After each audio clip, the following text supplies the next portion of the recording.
Morning, YouTube friends. My worst flare. I promised that in my last video, and that's what we're going to talk about, the nitty-gritty of a flare. This is probably going to be part one. I just want to kind of go over what a flare looks like for me, get into the nitty-gritty of it. Part two will be how I manage that flare. You'll want to stick around for part two. For me, and again, this is speaking for me, my symptoms. A flare is, again, lichen sclerosus is in the vulva perianal area. For me, I get a really flaming, hot, red, raw rash. That's the best way I can describe it. It is unbearable. You don't want to sit down. Even laying down is painful. Beginning of my diagnosis, it was very bad. Then it did become a little bit more manageable. But when I say manageable, I could go a few days and it would be, okay. And then I would have bad days. And it continued like that for quite a few years. I'd have good days and I'd think this is it. It's, I've managed it. And then I would get right back into a flare. Let's fast forward to January 2025. And what happened, it was a Sunday, I believe it was January 19th. I went to a cooking class with my mother, specifically sourdough bread. And this has really nothing to do about sourdough bread itself. No bashing of sourdough bread. But I think what happened is I went to this workshop. Of course, I came home. I started to make sourdough bread. You're experimenting. I was eating sourdough bread almost every day. And I think I was eating too much of it. I went into a bad flare, very bad. And it would not ease up at all. I'm talking every day, that hot, red, raw rash. I couldn't do nothing for it. I did all the usual steps that I do. Nothing was helping. It was agonizing. It was truly, truly awful.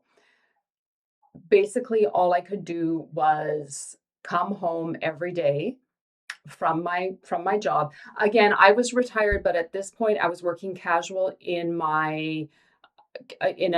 the position I had retired from, but I was working a little bit extra hours for them. So I was working Monday to Friday. I would go to work, I would come home, I would lay on the couch. I would have supper, I would make supper. I wasn't doing any exercise in the evening. I would basically come home every day and lay down on the couch. That was it. It was awful. I felt like I was going out of my mind. So that's when I had to make the decision. What was I going to do? I tried to make a doctor's appointment. I couldn't get in to see my doctor. He was out of town or something. I couldn't get in to see my doctor. I went on QDoc, which is a virtual platform, and met with a doctor right away.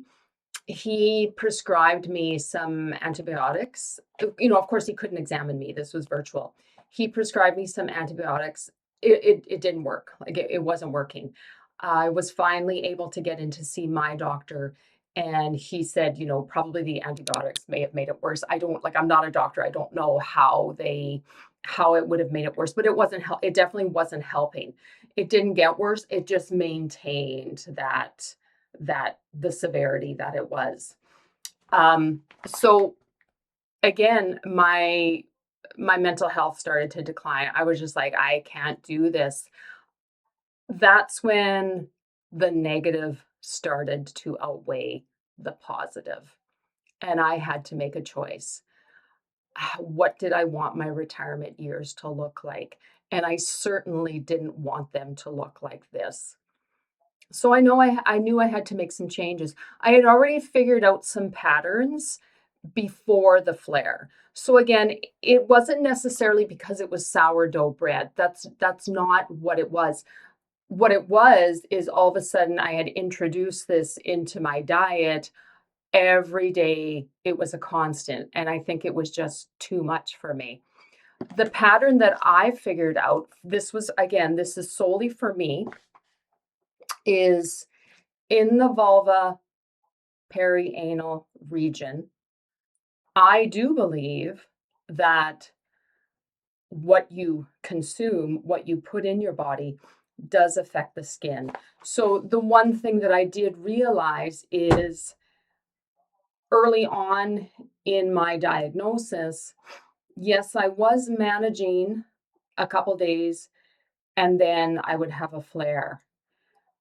But I didn't realize at that time that I needed to keep that area clean. I needed to manage those symptoms daily. This needed to be consistent. I had to build up the skin in that area. It wasn't built up enough that, so say if I did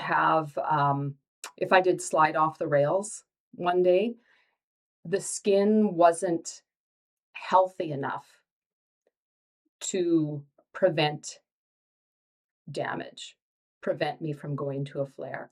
So I realized that this is something that I had to do every day in moderation.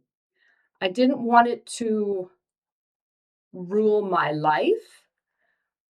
I didn't want it to be so rigid that I wasn't able to enjoy the things that I normally enjoy, but I knew that I had to do something because the flares were ruining my life. So that's the decision I had to make. In my next video, I will talk about the one big change that happened that I put into play that helped me. I hope you stick around for part 2. Please like and please comment. What has helped you?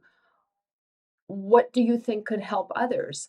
There are other people with lichen sclerosus watching these videos, and they're looking for information. They're looking for suggestions. They're looking for what helped other people. Again, please like, please comment. My name is Dawn. Please subscribe to this channel. And in part 2, I'm going to talk about the one big change that I made in my life. Take care. LS Strong.